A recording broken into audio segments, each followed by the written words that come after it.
kembali ke Pak Alok dari paslon nomor urut 1. Pak Alok, apa yang perlu diperhatikan menjelang debat kedua nanti?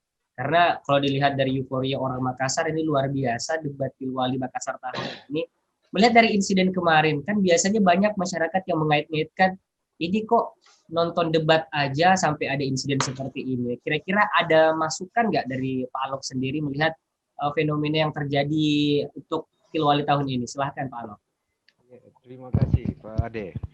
Tentu peristiwa penikaman itu di depan halaman halte Kompas TV itu sangat mencederai proses-proses demokrasi yang lagi kita jadikan sebagai sebuah proses pencerdasan bagi warga Kota Makassar. Nah, peristiwa itu tidak boleh lagi terulang baik di Jakarta maupun yang terjadi di Kota Makassar. Iya. Tentu kita semua menyesali siapapun yang melakukan tindakan-tindakan kriminal seperti itu, maka kita harus ditegakkan hukum seadil-adilnya atas peristiwa itu. Bahwa peristiwa itu terjadi pada saat terjadi debat antar paslon, maka inilah yang saya anggap sangat mencederai proses-proses pemilihan wali kota yang sementara kita jalankan di Kota Makassar. Oleh karena itu sebaiknya ke depan pada debat kedua nanti tidak usah ada pengerahan massa dari calon memberikan ultimatum kepada semua relawan dan semua para pendukung untuk tidak usah, kalau Anda warga Makassar tidak usah datang ke Jakarta untuk melihat itu, karena di era digital saat ini sudah bisa dilihat secara online. Maksud saya begitu. Jadi paslon juga harus bisa tegas, ya, bisa tegas terhadap seluruh simpatisan, seluruh relawannya untuk tidak usah ikut ke Jakarta dalam situasi pandemi, situasi pemilihan seperti ini. Jadi memang harus ada ketegasan, ya, ketegasan paslon kepada para pendukungnya untuk tidak usah memberikan keluasaan atau apa dan sebagainya kepada orang Makassar hanya untuk mau datang nonton debat yang terjadi di Jakarta. Saya kira ini perlu ketegasan dan kita semua sepakat bahwa tidak boleh ada cara-cara kriminal dalam proses-proses demokrasi yang lagi kita lakukan di Kota Makassar ini. Seperti itu Pak Ade, ya. Baik, terima kasih Pak Lok. Saya kembali ke Pak Fadli Nur. Pak Fadli, kira-kira apa yang perlu diperhatikan baik dari pihak penyelenggara maupun paslon? Karena debat perdana kemarin sudah dilangsungkan, ini tidak lama lagi menjelang debat kedua dan nanti ketiga ini di Kota Makassar. Tempat Pilwali Makassar ini memang yang paling euforianya ditunggu-tunggu oleh masyarakat Kota Makassar.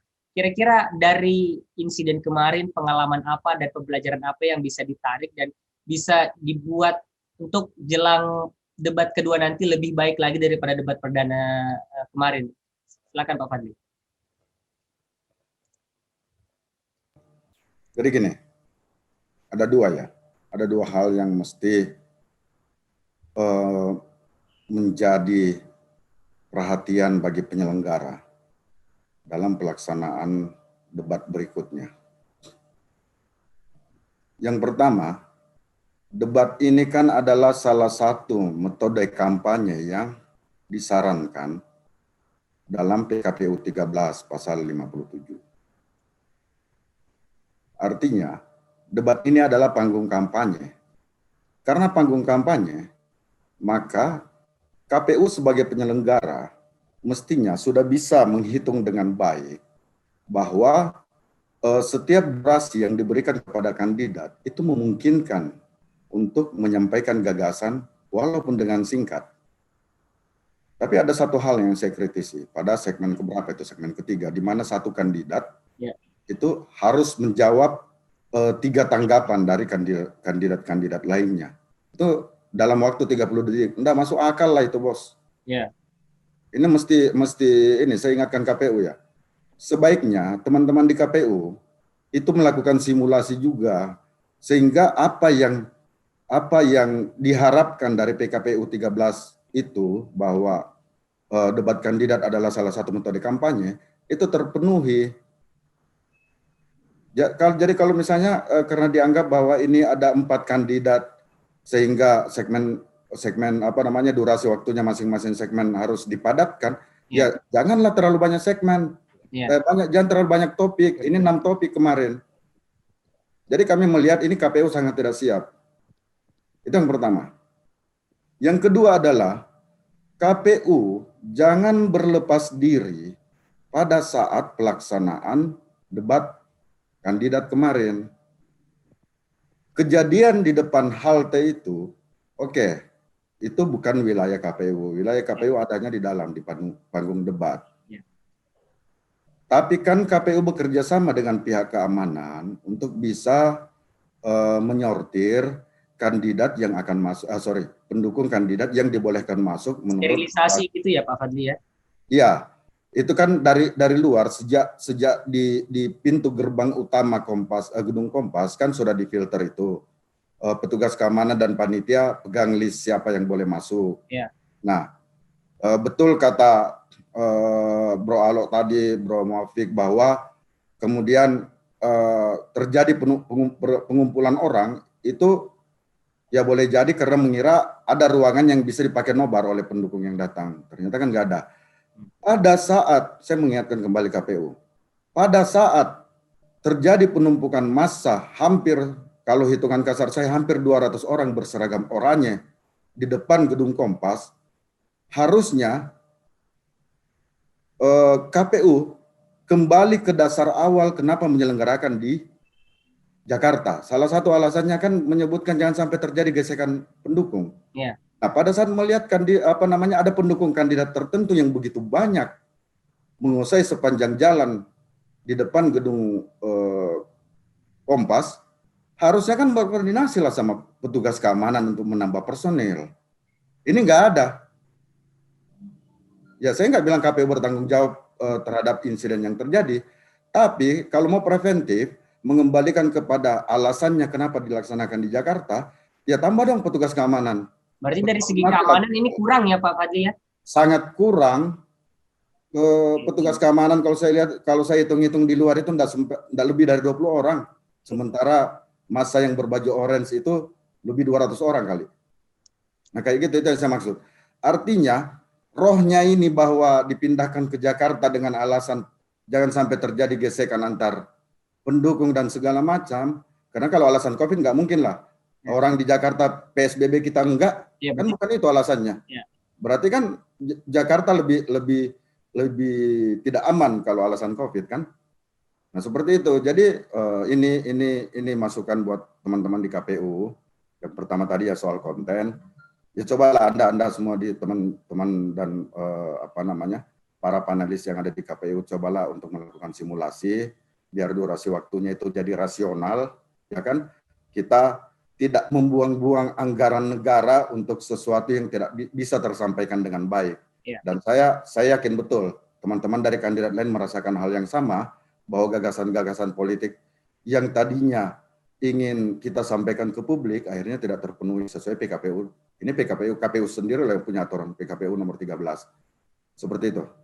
Baik, terima kasih Pak Fadli. Saya ke Pak Al Hidayat dari paslon nomor urut 3. Pak Al Hidayat, pesan-pesan apa yang ingin disampaikan baik itu untuk pihak penyelenggara maupun dari segi keamanan debat kemarin untuk lebih prepare lagi lah di debat kedua nanti. Silakan Pak Al Hidayat. Ya, saya pikir dari 4 kita ini semua sepakat bahwa pasca debat yang ada di dalam dan di luar itu, saya pikir yang di dalam aman.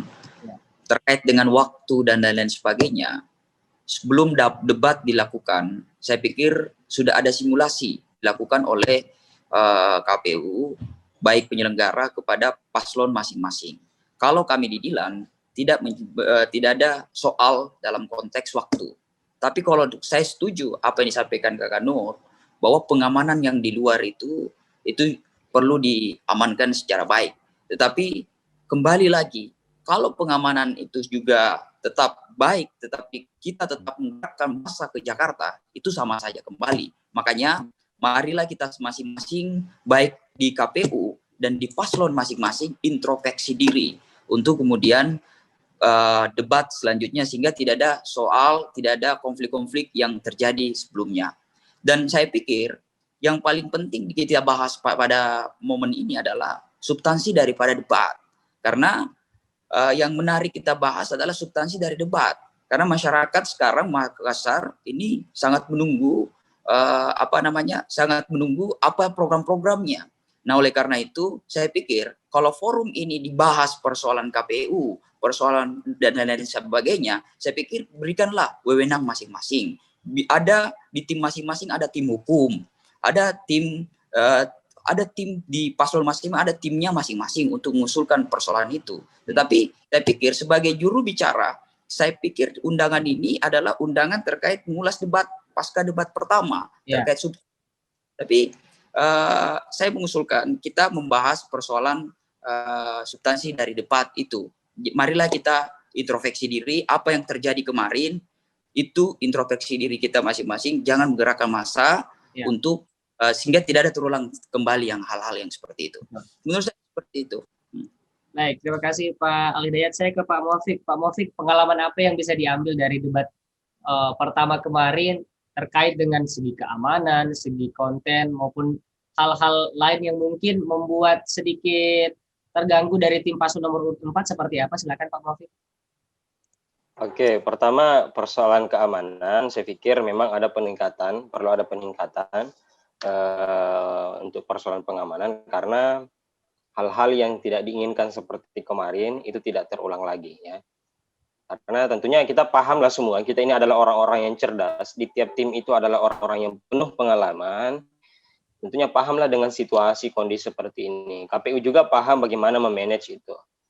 Mungkin ada kesalahan-kesalahan saja, hal-hal yang kecil, kemudian tidak terfikirkan, sehingga adanya insiden seperti kejadian kemarin. Tapi saya pikir itu adalah satu pengalaman yang sangat berharga, pengalaman yang sangat penting karena baru debat pertama saja itu sudah ada kejadian seperti itu. Tentunya ke depan orang merasa khawatir adanya pertikaian kembali seperti itu, tapi saya pikir dengan situasi atau kejadian seperti itu juga menjadi poin pembelajaran sehingga ke depan kita masing-masing bisa memahami diri kita, bisa memahami tim kita seperti apa. Karena tentunya kami di Imun kemarin itu tidak ada memang betul riak-riakan yang berlebihan. Kami paham bahwa substansi atau esensi daripada debat ini seperti apa, sehingga hal-hal yang mencoba untuk membuat hal-hal yang mencoba untuk memancing situasi itu agar ada terjadi sedikit riak-riakan itu kami tidak terprovokasi sama sekali. Kami tetap menganggap bahwa ini adalah bentuk momen kampanye, kemudian tetap sampai yang saya sampaikan bahwa kita orang-orang sesama orang Makassar ini punya prinsip Abula Sibata Akira si tongkat-tongkat tonji. Kita semua ini saling menguatkan. Kita semua ini bersaudara. Kita ini semua sama begitu. Ketika kita di luar daripada kota Makassar, bukannya power daripada solidaritas kita itu semakin kuat, ya kan? Tapi dengan atas kejadian itu saya pikir mungkin ada miss yang terjadi sehingga sehingga itu perlu jadi perhatian lebih ke depan di debat kedua. Kemudian untuk konten, benar tadi dalam diskusi kita ini kan tidak ada salahnya kita menyampaikan di sini, ini adalah ruang publik juga. Kalau proses debat kemarin itu memang 30 detik untuk menanggapi di 3 pertanyaan itu sangat minim, itu benar. Itu sangat benar. Itu menjadi persoalan atau keresahan dan kegelisahan di tiap di tim kami. Itu tentu pasti. Ya karena ini punya impact. Saya pikir saya jawab tadi apa yang disampaikan oleh Jubir Dilan, Pak Hidayat Santo. Saya pikir bahwa ini mempunyai impact 30 menit itu perlu kita sampaikan di sini, perlu kita sharing di sini karena itu punya impact di luar sana terhadap pendukung-pendukung kita, Ya. bagaimana juga punya impact terhadap orang yang nonton untuk mempelajari bagaimana proses debat ini sehingga warga Kota Makassar bisa menentukan pilihannya ke depan. 30 menit itu sangat kecil yang sebenarnya. Untuk menanggapi itu, kami tidak ingin adanya hal-hal kemudian terjadi di luar bahwa dia tidak mampu menjawab dan sebagainya. Kemudian, taruhlah contoh, 3 pertanyaan 30 detik, apakah bisa dijawab semua? Ada beberapa yang tidak. Bahkan lebih banyak yang tidak bisa dijawab. Masih ada, misalnya contoh, paslon 1 bertanya, 2 bertanya, 3 bertanya. Yang dijawab pertama di paslon 1, 2 dan 3 tidak dapat waktunya. Iya. Itu kan di luar sana kan bisa punya impact bahwa oh ternyata paslon ini tidak mampu menjawab pertanyaan dari tim kami. Tidak mampu, padahal ada waktu yang sangat sempit yang memang kita harus sesuaikan. Ini menjadi sharing kita di forum ini, sharing kita di Zoom kali ini menjadi satu masukan juga kepada KPU di luar sana, bahwa ke depan banyak hal-hal yang perlu kita perbaharui, banyak hal-hal yang perlu kita upgrade ke depan sehingga debat ini punya nuansa yang jauh lebih demokratis, nuansa debat ini juga punya output yang baik sehingga warga Kota Makassar nyaman, senang, kemudian bisa paham juga dengan apa penyampaian dalam proses debat itu sehingga mampu menentukan pilihannya ke depan gitu. Itu sangat penting menurut saya. Baik, terima kasih Pak Muafiq. Terakhir, saya ke Pak Alok. Pak Alok, ada yang ingin disampaikan terkait dengan insiden pasca debat perdana kemarin dan juga kualitas dari debat perdana kemarin, karena memang kalau dari segi konten, ya saya sendiri juga pahami gitu ya, 30 detik, 3 pertanyaan. Nah, kira-kira dari Pak Alok sendiri pandangannya untuk kualitas debat kemarin seperti apa sih? Terakhir, silakan Pak Alok. Kalau kita melihat secara keseluruhan, kualitas dilihat dari segi waktu, utamanya pada saat paslon lain memberikan tanggapan terhadap visi misi dan program strategis dari paslon nomor 1, karena saya lihat waktunya memang sangat-sangat sempit ya, 30 detik, lalu kemudian menjawab 3 pertanyaan dari paslon lain, karena rata-rata saya lihat bahwa 3 paslon lain itu lebih banyak bertanya kepada paslon nomor 1. Ya, mungkin karena melihat bahwa memang ini paslon nomor 1 sangat kuat, sehingga 3 paslon lain lebih banyak bertanya kepada paslon nomor 1. Sehingga itu dirasakan betul oleh kandidat kami bahwa waktu 30 detik itu bukan waktu yang terlalu yang bisa memberikan jawaban dari penanya-penanya dari paslon lain. Jadi dalam segi waktu kita meminta untuk tanggapan terhadap penanya dari paslon lain itu bisa ditambah ke depannya ya. Itu dalam segi waktu. Saya juga melihat bahwa ya hampir sama ya. Materi debatnya ini terlalu banyak. Okay. Ada 6 tema yang diangkat dengan waktu 2,5 jam. Dan ini saya kira bisa dipadatkan pada isu-isu utama karena ini penting, karena waktu yang disediakan di Kompas TV itu hanya 2,5 jam dalam materi debat itu yang dibagi ke paslon lain, sehingga saya menganggap bahwa ini tawaran teknis saja ke depan, tema-temanya itu bisa dipadatkan, lalu kemudian tidak ada lagi kayak kemarin. Saya anggap bahwa kemarin itu pada saat pertama kali paslon menyampaikan visi misinya itu dibacakan, lain kali divisualkan saja. Jadi sudah ada videonya, nanti tinggal disampaikan saja, divisualkan inti-inti dari visi misi dan program strategis. Jadi tinggal dikomentari kayak gitu ya Pak? Iya betul, itu harus begitu supaya mengingat waktunya ini 2,5 jam ini dengan teknis yang kemarin itu agak kurang pas dengan memberikan waktu untuk paslon sendiri yang menyampaikan visi misi dan program strategisnya. Karena memang kalau kita menyampaikan visi misi dan program strategis, ini adalah kontrak kita ya, kontrak paslon terhadap masyarakat Kota Makassar. Visi misi dan program strategis itu adalah sebuah kontrak yang menjadi pertanggungjawabannya ketika paslon ini terpilih menjadi wali kota. Itu adalah alat tagih masyarakat. bahwa bukankah di visi misimu menyampaikan seperti A, tetapi dalam pelaksanaannya di pemerintahan nanti ke depan itu B. Maka alat tagih yang digunakan oleh masyarakat Kota Makassar adalah dilihat dari visi misinya. Oleh karena itu visi misi itu tidak boleh lain yang dimasukkan di KPU, visi misi dan program strategisnya yang sampaikan di debat. Itulah yang membuat saya kira biasa jadi bias penyampaiannya atau sesuai dengan apa visi misi yang disampaikan di debat dengan visi misi yang secara dokumen yang ada di KPU. Sehingga saran kami ke depannya persoalan waktu dan persoalan topik itu harus kalau waktu harus ditambah, tapi kalau persoalan topik dipadatkan pada isu-isu strategis yang terjadi saat ini. Seperti itu tambahannya. Baik, dari Pak Alok, untuk keriuhan yang terjadi di Jakarta kemarin dari segi keamanan, dari segi protokol kesehatan, dari Pak Alok sendiri seperti apa? Ini lagi-lagi kita memang harus melakukan protap yang bagus, tapi yang melakukan protap itu adalah penyelenggara dan pihak keamanan. Ya, kalau protapnya tegas, maka saya kira tidak akan terjadi kumpulan massa baik di luar maupun di dalam halaman itu. Berarti kurang tegas gitu ya Pak Alok ya?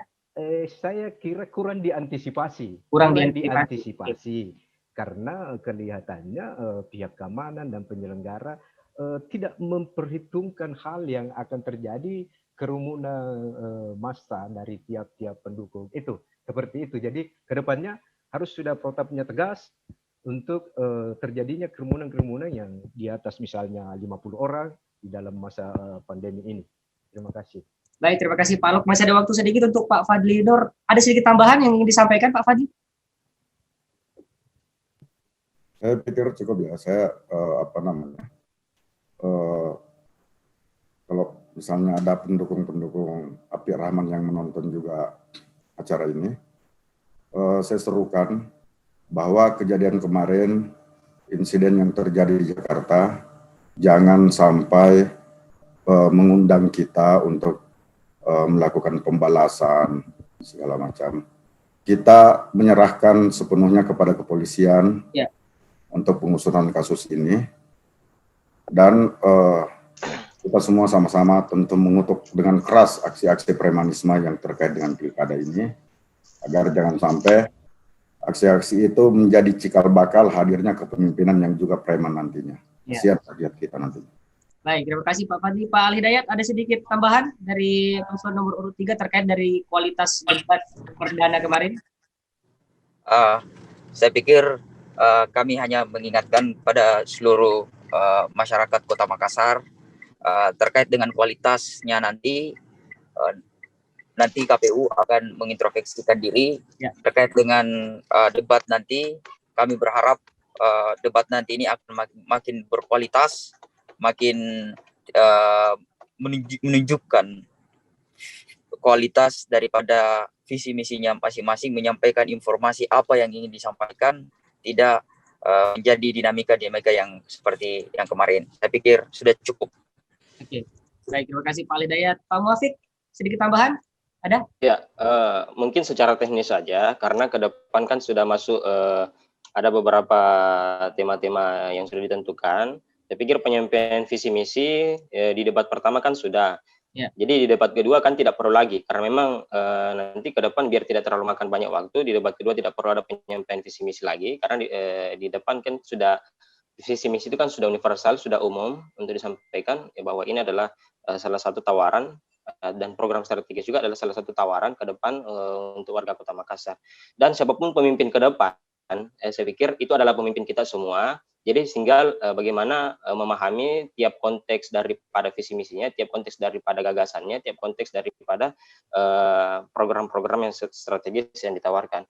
Dan saya pikir kemarin tidak ada problem, kita tidak punya masalah terkait itu, mungkin hanya persoalan tanggapan itu, karena visi misi juga yang kita tawarkan, yang kita sampaikan dari Pak Irman dan Pak Zunun juga, itu kami sangat kuasai, itu kami sangat ingat, kita sangat pahami, karena sehingga tidak ada lagi tidak ada lagi hal-hal yang saya pikir menjadi satu masalah ke depan ketika Pak Irman terpilih. Karena ini visi misinya saja sudah dipahami, visi misinya itu dihafal, visi misinya itu kita kuasai betul. Jadi saya pikir tidak ada hal yang kami khawatirkan, dan program strategis yang kita tawarkan juga tidak muluk-muluk ya. Jadi karena kalaupun ada mungkin paslon yang masih membacakan visi misi, itu perlu dipertanyakan bahwa apakah dia masih ingat nanti ke depan visi misinya atau tidak. Kami tidak menggunakan teks untuk membaca visi misi karena kita betul-betul paham di luar dari kepala paslon kami. Mungkin seperti itu. Terima kasih Pak Muafiq yang sudah hadir pada hari ini memberikan saran dan masukannya terkait dengan pasca debat perdana kemarin. Pak Fadli Nur, terima kasih, dan kita juga ingin mengirimkan doa untuk Bu Musjaya agar lekas sembuh gitu ya Pak Fadli ya. Terima kasih waktunya, dan Pak Alok Natsar, terima kasih hari ini sudah memberikan informasinya juga terkait dengan masukan-masukannya, pesan-pesannya terkait dengan pihak penyelenggara seperti apa keamanan, konten dan sebagainya. Tadi juga ada Pak Al Hidayat dari paslon nomor 3 yang sudah hadir bersama kita hari ini. Dan pemirsa Selebis TV, memang benar jika kita melihat dari debat perdana kemarin, banyak sekali yang perlu kita introspeksi, yang perlu kita tingkatkan dan perhatikan. Karena pengalaman adalah guru yang paling berharga. Jadi pengalaman debat perdana kemarin harus dijadikan semacam pembelajaran untuk membuat debat kedua nanti lebih berkualitas, lebih aman, dan tentunya lebih nyaman untuk paslon dan terkhususnya untuk masyarakat Kota Makassar sendiri. Terima kasih, saya Devi Brian pamit undur diri. Assalamualaikum warahmatullahi wabarakatuh. Waalaikumsalam warahmatullahi wabarakatuh. Terima kasih Pak Muafiq, Pak Fadli, Pak Alok, terima kasih waktu